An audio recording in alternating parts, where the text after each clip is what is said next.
The way that we like to see respite within ISP is that actually it's a bit of a holiday for the children. In a normal situation with your child, they would be able to go off with granny and grandpa for the weekend or for a week or 2 weeks.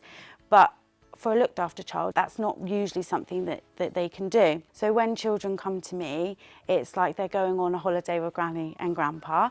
And so I just try and give them, you know, a nice time to be able to do that. So they come to me and we'll plan days out, or it could just be that we're at home spending time together doing one-on-one activities like baking or out dog walking or, you know, going to the park. And that just really allows carers just to get that time away, just to recoup a little bit. And so then, you know, they get back together and they just feel refreshed and can carry on with how they were before. I just think it's really important because we all just need a break sometimes, and sometimes it's the child that actually just needs that break and that change of scenery, and it does just work really, really well as within our agency anyway. We like the child to go to the same respite carer because then they've built, you know, they've built that relationship with that carer. They know the house.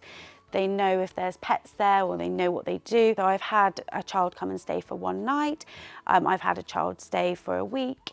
And then the longest respite placement was 3.5 weeks. That's not usually how it would be. Usually it's, you know, weekends, a few days, a week or 2 weeks. Respite is usually planned in advance. So there are occasions where there is emergency respite.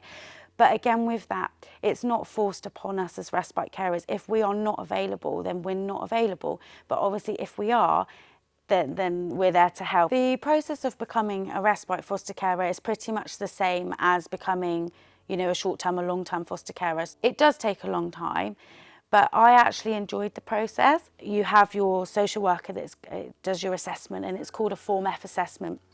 And you just meet up like once a month for like an hour or two out of your time, and a couple of times she came to the house and did a few risk assessments, which, you know, you expect that you're going to be looking after vulnerable children, so you know all of these processes you're expected to go through, and actually it's a real positive because it's showing that they do care and they're not just going to put children with anyone. But actually the lady that I worked with, she just made the process really, really easy, made me feel really comfortable to talk to her. And you talk about your life, and then once you become a foster carer, there is the mandatory training that you do still have to do. We have carers lunches that you do need to attend. You get offered exactly the same training and support as any other carer, which actually I think is really important. But at the same time, they are aware that, you know, you might have a job and things, so they can be really flexible with you as well.